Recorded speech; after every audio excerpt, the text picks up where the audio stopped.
Hello, my dear students. Once again, welcome to the JCBM College online classes. In this class, I am trying to explaining about the one of the important topic in connection with the this chapter, that is the short term and long term equilibrium. Short term equilibrium and long term equilibrium. Before explaining the short term and long term equilibrium, first of all, we are trying to know the meaning of equilibrium. The word equilibrium, it is derived from the word equilibrium. Equilibrium derived from a Latin word equilibria. Equilibria. The word equilibrium derived from the Latin word equilibrium. Equilibrium means equal balance. Equal balance. Equilibrium means equal balance. The word equilibrium derived from Latin word equilibrium. Equilibrium is nothing but equal balance. The word equilibrium is widely used in physics. In economics, for the sake of explaining the various things, we use the equilibrium. Equilibrium means it is a state of rest or balance due to the equal action of opposing forces. Equilibrium is a state or a situation of rest. Rest means motionless state or balance due to the equal action of opposing forces. Equal balance between the two powers, two influences, etc. Equality of effects, mental or emotional balance.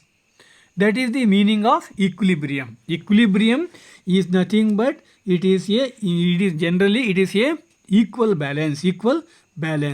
It is also says that motionless, movementless states. In economics, number of economic forces, they are moving each other or moving in any point of time.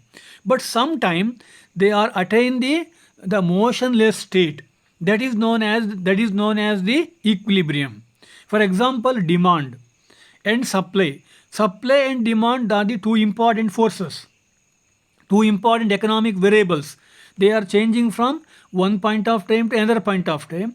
In a particular point, they are equal each other. They are attain the motionless state, movementless state. That is known as equilibrium. ಆತ್ಮೀಯ ವಿದ್ಯಾರ್ಥಿಗಳೇ, JCBM ಕಾಲೇಜಿನ online ತರಗತಿಗಳಿಗೆ ನಿಮ್ಮನ್ನು ಮತ್ತೊಮ್ಮೆ ಆತ್ಮೀಯವಾಗಿ ಸ್ವಾಗತಿಸ್ತಾ ಇದ್ದೇನೆ. ಈ ಒಂದು ತರಗತಿಯಲ್ಲಿ ಮುಖ್ಯವಾಗಿ ನಾನು ನಿಮಗೆ ಈ ಅಲ್ಪಾವಧಿ ಮತ್ತು ದೀರ್ಘಾವಧಿ ಸಮತೋಲನದ ಬಗ್ಗೆ ಹೇಳಲಿಕ್ಕೆ ಇದ್ದೇನೆ. ಅಲ್ಪಾವಧಿ ಸಮತೋಲನ ಮತ್ತು ದೀರ್ಘಾವಧಿ ಸಮತೋಲನ. ಈ ಅಲ್ಪಾವಧಿ ಸಮತೋಲನ ಮತ್ತು ದೀರ್ಘಾವಧಿ ಸಮತೋಲನವನ್ನು ತಿಳಿದುಕೊಳ್ಳುವ ಮೊದಲು ನಾವು ಸಮತೋಲನ ಅಂದರೆ ಏನು ಅಂತ ನಾವೇ ತಿಳ್ಕೋಬೇಕಾಗುತ್ತೆ. ಸಮತೋಲನವನ್ನು ಅರ್ಥೈಸಿಕೊಂಡ ನಂತರದಲ್ಲಿಯೇ ಅಲ್ಪಾವಧಿ ಸಮತೋಲನ ಅಂದರೆ ಏನು, ದೀರ್ಘಾವಧಿಯ ಸಮತೋಲನ ಅಂದರೆ ಏನು ನಾವು ತಿಳ್ಕೋಬೇಕು. ಈಗ ಸಮತೋಲನ ಅಂದರೆ ಏನು, ಈ ಸಮತೋಲನ ಎನ್ನುವಂಥ ಪದ ಎಲ್ಲಿಂದ ಬಂತು ಎನ್ನುವುದರ ಬಗ್ಗೆ ನಾವೀಗ ಯೋಚನೆ ಮಾಡಬೇಕು. ಇಂಗ್ಲೀಷ್ ಪದವಾದ ಈ ಇಕ್ವಿಲಿಬ್ರಿಯಂ ಎನ್ನುವಂಥದ್ದು ಲ್ಯಾಟಿನ್ ಪದವಾದ ಇಕ್ವಿಲಿಬ್ರಿಯಾ ಎನ್ನುವಂಥ ಪದದಿಂದ ಬಂದಿದೆ. ಇಕ್ವಿಲಿಬ್ರಿಯಾ ಅಂದ್ರೇನು? ಸಮತೂಕ ಅಂತ ಅರ್ಥ. ಇಕ್ವಿಲಿಬ್ರಿಯಾ ಅಂತ ಹೇಳೋದು ಲ್ಯಾಟಿನ್ ಪದದ ಇಕ್ವಿಲಿಬ್ರಿಯಾ ಅಂದರೆ ಸಮತೂಕ ಅಂತ ಅರ್ಥ. ಹಾಗಾದರೆ ಏನು ಸಮತೂಕ ಅಂದ್ರೇನು? ಯಾವುದೇ ಎರಡು ಶಕ್ತಿಗಳು ಪರಸ್ಪರ ಸಮನಾಗಿರುವಂತಹ ಒಂದು ಹಂತ. ಯಾವುದೇ ಎರಡು ಶಕ್ತಿಗಳು ಪರಸ್ಪರ ಸಮನಾಗಿರುವಂಥ ಹಂತಕ್ಕೆ ಇಕ್ವಿಲಿಬ್ರಿಯಾ ಅಂತೇಳಿ ಲ್ಯಾಟಿನ್ ಭಾಷೆಯಲ್ಲಿ ಕರೀತಾರೆ. ಅದು ಇಂಗ್ಲೀಷಲ್ಲಿ ಇಕ್ವಿಲಿಬ್ರಿಯಂ ಅಂತ ಆಗಿದೆ. ಕನ್ನಡದಲ್ಲಿ ಸಮತೋಲನ ಅಂತ ನಾವು ಕರಿತೀವಿ. ಅಲ್ಪಾವಧಿ ಸಮತೋಲನ ಮತ್ತು ದೀರ್ಘಾವಧಿ ಸಮತೋಲನ. ನಾನೀಗ ಚರ್ಚೆ ಮಾಡಲಿಕ್ಕೆ ಹೊರಟಿರುವಂಥ ವಿಷಯ ಯಾವುದು? ಅಲ್ಪಾವಧಿ ಸಮತೋಲನ, ದೀರ್ಘಾವಧಿ ಸಮತೋಲನ. ಸಮತೋಲನ ಎನ್ನುವಂಥ ಕನ್ನಡ ಪದ ಇಂಗ್ಲೀಷ್ ಪದವಾದ ಇಕ್ವಿಲಿಬ್ರಿಯಂನಿಂದ ಬಂದಿದೆ. ಇಕ್ವಿಲಿಬ್ರಿಯಂ ಎನ್ನುವಂಥ ಪದ ಲ್ಯಾಟಿನ್ ಪದವಾದಂತಹ ಈಕ್ವಿಲಿಬ್ರಿಯಾದಿಂದ ಬಂದಿದೆ. ಈಕ್ವಿಲಿಬ್ರಿಯಾದ ಲಿಟ್ರರಿ ಮೀನಿಂಗ್ ಏನು ಅಂತ ಹೇಳಿದರೆ, ಅದರ ವಸ್ತುಶಃ ಅದರ ಅರ್ಥ ಏನು ಅಂತ ಹೇಳಿದರೆ ಸಮತೂಕ ಅಂತ ಅರ್ಥ. ಸಮತೂಕ ಅಂದ್ರೇನು? ಯಾವುದೇ ಎರಡು ಆರ್ಥಿಕ ಶಕ್ತಿಗಳು ಅಥವಾ ಯಾವುದೇ ಎರಡು ಶಕ್ತಿಗಳು ಪರಸ್ಪರ ಸಮನಾಗಿರುವಂಥ ಒಂದು ಸ್ಥಿತಿ, ಸಮನಾಗಿರುವಂಥ ಒಂದು ಸ್ಥಿತಿಗೆ ನಾವು ಈಕ್ವಿಲಿಬ್ರಿಯಮ್ ಅಥವಾ ಸಮತೋಲನ ಅಂತ ಹೇಳ್ತೇವೆ. ಈ ಸಮತೋಲನ equilibrium, the word equilibrium is widely used in physics. ಈಗ ಭೌತಶಾಸ್ತ್ರದಲ್ಲಿ ಈ ಈಕ್ವಿಲಿಬ್ರಿಯಮ್ ಎನ್ನುವಂಥ ಪದ ವ್ಯಾಪಕವಾಗಿ ಬಳಕೆ ಆಗ್ತಿದೆ.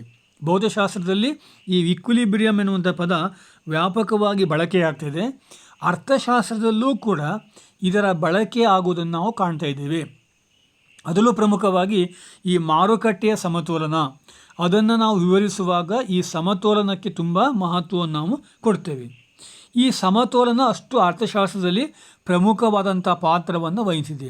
ಸಮತೋಲನ ನಾವೇನು ಹೇಳ್ಬೋದು ಅಂದರೆ ಮೋಷನ್ಲೆಸ್, ತಾನು ಇರುವ ಸ್ಥಿತಿಯಲ್ಲಿಯೇ, ತಾನು ಯಾವುದೇ ಎರಡು ಆರ್ಥಿಕ ಶಕ್ತಿಗಳು ತಾನು ಇರುವ ಸ್ಥಿತಿಯಲ್ಲಿಯೇ ಮುಂದುವರೆದುಕೊಂಡು ಹೋಗಲು ಇಚ್ಛಿಸುವಂಥ ಸ್ಥಿತಿ, ತಾನು ಈಗಿರುವಂಥ ಸ್ಥಿತಿಯನ್ನು ಬಿಟ್ಟು ಮುಂದಕ್ಕೂ ಹೋಗದೆ ಹಿಂದಕ್ಕೆ ಹೋಗದೆ ಈ ಸ್ಥಿತಿಯಲ್ಲೇ ಮುಂದುವರಿಯುವಂತಹ ಒಂದು ಪ್ರಯತ್ನ ಇದೆಯಲ್ಲ, ಅದನ್ನು ಸಮತೋಲನ ಅಂತ ನಾವು ಹೇಳಲಿಕ್ಕೆ ಬರುತ್ತೆ. ಯಾವುದೇ ಎರಡು ಆರ್ಥಿಕ ಶಕ್ತಿಗಳು ತಾನು ಈಗಿರುವಂಥ ಸ್ಥಿತಿಯಲ್ಲಿಯೇ, ಈಗಿರುವಂಥ ಪರಿಸ್ಥಿತಿಯಲ್ಲಿಯೇ ಮುಂದುವರೆದುಕೊಂಡು ಹೋಗಲಿಕ್ಕೆ ಇಚ್ಛೆ ಪಡುವಂಥ ಸ್ಥಿತಿಯಾಗಿರುತ್ತೆ. ಅದನ್ನು ಬಿಟ್ಟು ಬೇರೆ ಕಡೆ ಹೋಗ್ಲಿಕ್ಕೆ ಅವು ಇಚ್ಛೆ ಪಡೋದೇ ಇಲ್ಲ. ಅಂತಹ ಒಂದು ಸ್ಥಿತಿಯನ್ನು ನಾವು ಈಕ್ವಿಲಿಬ್ರಿಯಮ್ ಅಂತ ಕರಿತೀವಿ. ಈ ಈಕ್ವಿಲಿಬ್ರಿಯಮ್ ಎನ್ನುವಂಥ ಒಂದು ಪದವನ್ನು ಅಥವಾ ಇದನ್ನು ಇನ್ನು ತುಂಬ ಚೆನ್ನಾಗಿ ತಿಳ್ಕೋಬೇಕು ಅಂತಂದರೆ we are examine some definition given by different economist. You take down one of the definition given by Stigler, STIGLER, Stigler, who define that, who says that an equilibrium, start inverted commas, an equilibrium is a position, an equilibrium is a position from which there is no net tendency, there is no net tendency to move, MOVE. Close the inverted comma. Once again repeat that. Stigler says that, start inverted commas, an equilibrium is a position from which there is no net tendency to move. That is known as equilibrium. That is the definition given by Stigler. Stigler is one of the modern economists who define that, who says that equilibrium is nothing but it is a position, it is a state, it is a situation from which there is no net tendency to move, either forward or backward. That is the net move, that is known as equilibrium. Equilibrium is the motionless state. It is a motionless state. It is a constant situation. It is a constant situation according to Stigler.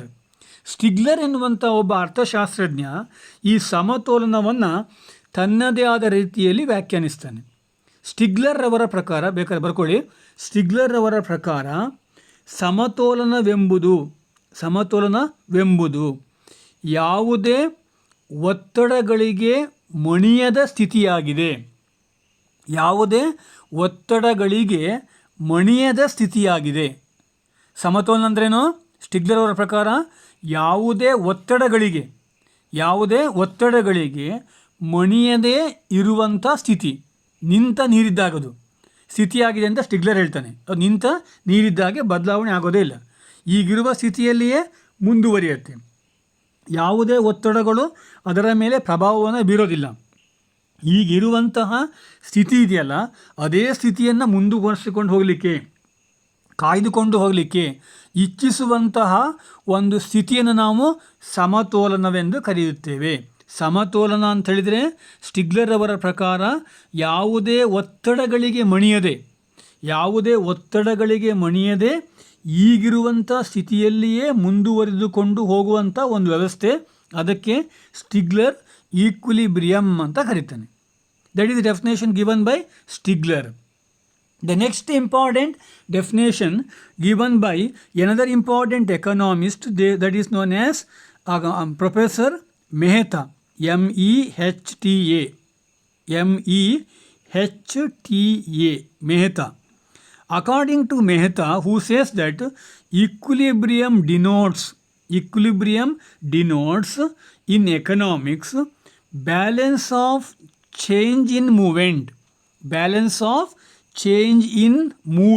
M-O-V-E-M-E-N-T. According to Mehta, who says that equilibrium denotes in economics absence of change in movement. Close the inverted commas. According to Mehta definition. Mehta is also one of the important modern economist who explains that equilibrium is a state. It is a motionless state. Equilibrium denotes means explains in economics absence of change. There is no tendency of change. The present situation is continued over a period of time. That is known as equilibrium according to Mehta. Mehta ಎನ್ನುವಂತಹ ಇನ್ನೊಬ್ಬ ಅರ್ಥಶಾಸ್ತ್ರಜ್ಞ ಏನು ಹೇಳ್ತಾನೆ ಅಂತ ಹೇಳಿದರೆ, ಸಮತೋಲನ ಅಂತ ಹೇಳಿದರೆ, ಸಮತೋಲನವು ಬೇಕು ಬರ್ಕೊಳ್ಳಿ, ಅಕಾರ್ಡಿಂಗ್ ಟು ಅಥವಾ ಮೆಹ್ತಾರವರ ಪ್ರಕಾರ ಸಮತೋಲನವು ಅಥವಾ ಅರ್ಥಶಾಸ್ತ್ರದಲ್ಲಿ ಸಮತೋಲನವೆಂದರೆ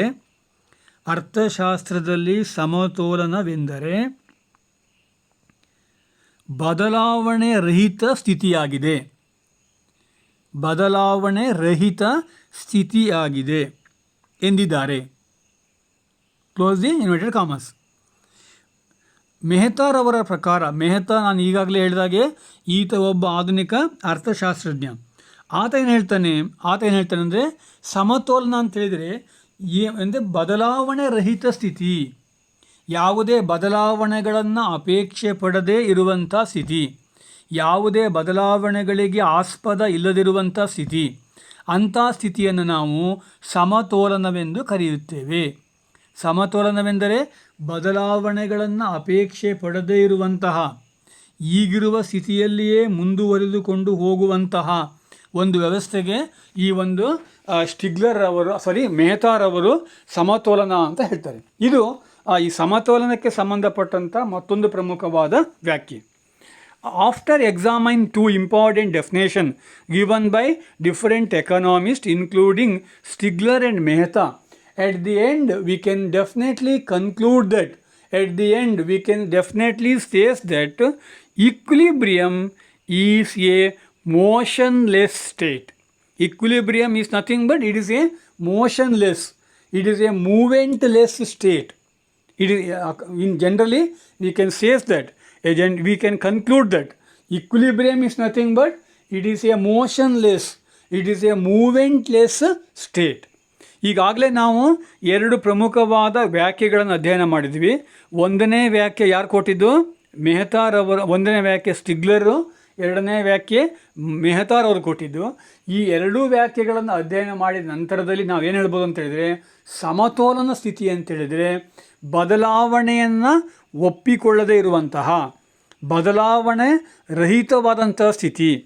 ಅಂದರೆ ಈಗಿರುವ ಸ್ಥಿತಿಯಲ್ಲಿಯೇ ಮುಂದುವರಿದುಕೊಂಡು ಹೋಗಲಿಕ್ಕೆ ಇಚ್ಛೆ ಪಡುವಂಥ ಸ್ಥಿತಿ, ಈಗಿರುವ ಸ್ಥಿತಿಯಲ್ಲಿಯೇ ಮುಂದುವರಿದುಕೊಂಡು ಹೋಗಲಿಕ್ಕೆ ಇಚ್ಛೆ ಪಡುವಂಥ ಸ್ಥಿತಿಗೆ ನಾವು ಸಮತೋಲನ ಅಂತ ಹೇಳ್ತೇವೆ. ಅದು ಯಾವುದೇ ಆರ್ಥಿಕ ಶಕ್ತಿ ಆಗಿರ್ಬೋದು, ಯಾವುದೇ ಎರಡು ಆರ್ಥಿಕ ಶಕ್ತಿಗಳು ಅಥವಾ ಎರಡು ಆರ್ಥಿಕ ಶಕ್ತಿಗಳ ನಡುವೆ ಸಮಬಲವನ್ನು ಹೊಂದಿರುವಂಥ ಸ್ಥಿತಿ, ಯಾವುದೇ ಎರಡು ಆರ್ಥಿಕ ಶಕ್ತಿಗಳು ಸಮಬಲವನ್ನು ಹೊಂದಿರುವಂಥ ಒಂದು ಸ್ಥಿತಿಯಾಗಿರುತ್ತೆ. ಅಂದರೆ ಇಬ್ಬರು ಸಮಾನ ಪೈಲ್ಮಾನ್ಗಳು ಏನು ಮಾಡ್ತಾರೆ, ಪರಸ್ಪರ ಕಾದಾಡ್ತಾರೆ. ಆದರೆ ಆ ಕಾದಾಟದ ಫಲ ಏನಪ್ಪ ಅಂತ ಹೇಳಿದರೆ, ಇಬ್ಬರೂ ಕೂಡ ತಮ್ಮ ಸ್ಥಿತಿಯನ್ನು ಬಿಟ್ಟು ಹೋಗ್ಲಿಕ್ಕೆ ಇಷ್ಟಪಡೋದು. ಇಬ್ಬರ ನಡುವೆನೂ ಕೂಡ ಸಮಾನವಾದಂಥ ಶಕ್ತಿ ಇದೆ, ಸಮಾನವಾದಂಥ ಸಾಮರ್ಥ್ಯ ಇದೆ. ಆ ಸಮಾನವಾದ ಸಾಮರ್ಥ್ಯವನ್ನು ಹೊಂದಿರುವಂತಹ ಇಬ್ಬರು ಪೈಲ್ವಾನ್ಗಳು ಪರಸ್ಪರ ಕಾದಾಡಿದಾಗ ಏನಾಗುತ್ತೆ, ಇರುವಂಥ ಸ್ಥಿತಿಯನ್ನು ಬಿಟ್ಟು ಆ ಕಡೆನೂ ಹೋಗಲಿಕ್ಕೆ ಈ ಕಡೆನೂ ಹೋಗಲಿಕ್ಕೆ ಅವ್ರು ಇಚ್ಛೆ ಪಡೋದಿಲ್ಲ. ಅಂಥ ಒಂದು ಸ್ಥಿತಿಯನ್ನು ನಾವು ಸಮತೋಲನವೆಂದು ಕರೆಯುತ್ತೇವೆ. ಸಮತೋಲನ ಅಂತ ಹೇಳಿದರೆ it is a motionless, it is a movementless state in economics. Next, we are trying to explain the short-term equilibrium and long-term equilibrium. We are already know the meaning of equilibrium. Then we are trying to explain the short-term equilibrium and the long-term equilibrium. We are already understand that what is the meaning of short-term, what is the meaning of long-term. In the earlier classes, I am already explained the things in connection with the short term and long term. Short term is a time period where there is no scope for either increasing or decreasing the factors of production. With the help of the factors of production, with the help of the intensive use of the factors of production, we are able to increasing the supply in when some extent. That is possible in case of short period. But on the other hand, in case of long period, enough time is to be available to the supplier to increasing the supply because of employing the extra factors of production, through which they are able to increasing the supply that is possible to match the demand in case of long run. First of all, we are trying to know the meaning of the short-term equilibrium. What is short-term equilibrium? Short-term means very little amount of time, very small amount of time is available to increasing the or decreasing the factors of production. Factors of productions are broadly classified into two categories. You are already aware that Krishna Prasad sir already told that the factors of productions are classified into different category. Number one is the fixed factors. Number second is the variable factors. Some of the factors of production, they are fixed in different production process. They are fixed.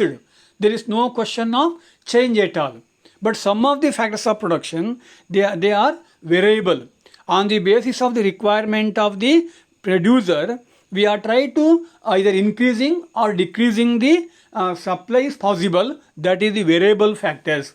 For the sake of reducing the product, every producer who require the fixed factors and variable factors. Fixed factors are constant over a long period. There is no question of change in the fixed factor. Fixed factors are constant. There is no question of change at all. But the variable factors, on the basis of the requirement, we are able to increasing the factors or decreasing the factors are possible. ವಿದ್ಯಾರ್ಥಿಗಳೇ, ನಾವೀಗ ಸಮತೋಲನ ಅಂದೇನು ಅರ್ಥ ಮಾಡ್ಕೊಂಡ್ವಿ. ಸಮತೋಲನದಲ್ಲಿ ಎರಡು ಪ್ರಕಾರಗಳಿವೆ, ಅಲ್ಪಾವಧಿ ಸಮತೋಲನ ಮತ್ತು ದೀರ್ಘಾವಧಿ ಸಮತೋಲನ. ಈಗ ಅಲ್ಪಾವಧಿ ಸಮತೋಲನದ ಬಗ್ಗೆ ನಾವೀಗ ನಿಮಗೆ ಚರ್ಚೆಯನ್ನು ಮಾಡಬೇಕಾಗತ್ತೆ. ಈ ಅಲ್ಪಾವಧಿ ಸಮತೋಲನವನ್ನು ಅರ್ಥ ಮಾಡಿಕೊಳ್ಳುವ ಮೊದಲು ಉತ್ಪಾದನಾ ಅಂಗಗಳ ಬಗ್ಗೆನೂ ಕೂಡ ಸ್ವಲ್ಪ ತಿಳ್ಕೋಬೇಕು. ಉತ್ಪಾದನಾ ಅಂಗಗಳನ್ನು ನಾವು ವಿಶಾಲವಾಗಿ ಎರಡು ಭಾಗಗಳಾಗಿ ವಿಂಗಡಿಸ್ತೀವಿ. ಅಂದರೆ ಸ್ಥಿರ ಉತ್ಪಾದನಾಂಗಗಳು, ಬದಲಾಗುವ ಉತ್ಪಾದನಾಂಗಗಳು. ಇದರ ಬಗ್ಗೆ ನಿಮಗೆ ಕೃಷ್ಣ ಪ್ರಸಾದ್ ಸರ್ ನಿಮಗೆ ಈಗಾಗಲೇ ಹೇಳಿರ್ತಾರೆ. ಸ್ಥಿರ ಉತ್ಪಾದನಾಂಗ ಅಂದ್ರೇನು? ಉತ್ಪಾದನೆಯ ಪ್ರಕ್ರಿಯೆ ಉದ್ದಕ್ಕೂ ಇಂತಹ ಉತ್ಪಾದನಾಂಗಗಳ ಬಳಕೆಯ ಪ್ರಮಾಣವನ್ನು ಹೆಚ್ಚು ಮಾಡಲಿಕ್ಕೆ ಸಾಧ್ಯ ಇಲ್ಲ. ಉತ್ಪಾದನಾಂಗಗಳ ಬಳಕೆಯನ್ನು ಉತ್ಪಾದನೆಗೆ ಅನುಸಾರವಾಗಿ ಹೆಚ್ಚು ಮಾಡಲಿಕ್ಕೆ ಸಾಧ್ಯ ಇಲ್ಲದೇ ಇದ್ದರೆ ಅದನ್ನು ಸ್ಥಿರ ಉತ್ಪಾದನಾಂಗ ಅಂತ ಕರಿತೀವಿ. ಫಾರ್ ಎಕ್ಸಾಂಪಲ್, ಭೂಮಿ ಇದೆಯಲ್ಲ, ಅದು ಒಂದು ಸ್ಥಿರ ಉತ್ಪಾದನಾಂಗ. ಮಾನವರ ಅವಶ್ಯಕತೆಗೆ ತಕ್ಕಂತೆ ಭೂಮಿಯ ಗಾತ್ರವನ್ನು ಹೆಚ್ಚು ಮಾಡಲಿಕ್ಕೆ ಸಾಧ್ಯ ಇಲ್ಲ. ಹಾಗಾಗಿ ಭೂಮಿಯನ್ನು ಸ್ಥಿರ ಉತ್ಪಾದನಾಂಗ ಅಂತ ಹೇಳ್ತೀವಿ. ಹಾಗಾದರೆ ಬದಲಾಗುವ ಉತ್ಪಾದನಾಂಗ ಅಂದ್ರೇನು? ಬದಲಾಗುವ ಉತ್ಪಾದನಾಂಗ ಅಂತ ಹೇಳಿದರೆ ನನ್ನ ಉತ್ಪಾದಕನ ಅವಶ್ಯಕತೆಗನುಸಾರವಾಗಿ, ಉತ್ಪಾದನೆಯ ಅವಶ್ಯಕತೆಗನುಸಾರವಾಗಿ ಉತ್ಪಾದನಾಂಗದ ಗಾತ್ರವನ್ನು, ಪ್ರಮಾಣವನ್ನು ನಾವು ಹೆಚ್ಚಿಸಿಕೊಳ್ಬೋದು. ಅಂಥ ಉತ್ಪಾದನಾಂಗಗಳನ್ನು ಬದಲಾಗುವ ಉತ್ಪಾದನಾಂಗಗಳು ಅಂತ ಕರಿತೀವಿ. ಬದಲಾಗುವ ಉತ್ಪಾದನಾಂಗಗಳಿಗೆ ಒಳ್ಳೆಯ ಉದಾಹರಣೆ ಅಂತ ಹೇಳಿದರೆ ಶ್ರಮ, ಬಂಡವಾಳ, ಇವೆಲ್ಲವೂ ಕೂಡ ನಮ್ಮ ಅವಶ್ಯಕತೆಗೆ ತಕ್ಕಂತೆ ಹೆಚ್ಚು ಮಾಡ್ಬೋದು, ಕಡಿಮೆಯೂ ಕೂಡ ಮಾಡಿಕೊಳ್ಳಲಿಕ್ಕೆ ಬರುತ್ತೆ. ಹಾಗಾಗಿ ಅಲ್ಪಾವಧಿಯ ಸಮತೋಲನವನ್ನು ನಾವು ನಿಮಗೆ ಹೇಳಬೇಕಾದ್ರೆ ಈ ಉತ್ಪಾದನಾಂಗಗಳನ್ನು ಆಧಾರವಾಗಿಟ್ಕೊಂಡ್ಬಿಟ್ಟು, ಉತ್ಪಾದನಾಂಗಗಳ ಬಳಕೆಯನ್ನು ಆಧಾರವಾಗಿಟ್ಕೊಂಡ್ಬಿಟ್ಟು ನಾವು ಅಲ್ಪಾವಧಿ ಸಮತೋಲನವನ್ನು ನಿಮಗೆ ವಿಶ್ಲೇಷಣೆ ಮಾಡಬೇಕಾಗತ್ತೆ. In the next video lecture, I am trying to explaining about the nature of the fixed factors and variable factors in the short term, what are the factors they influence on the short term equilibrium is to be discussing in the next video lecture. Thank you.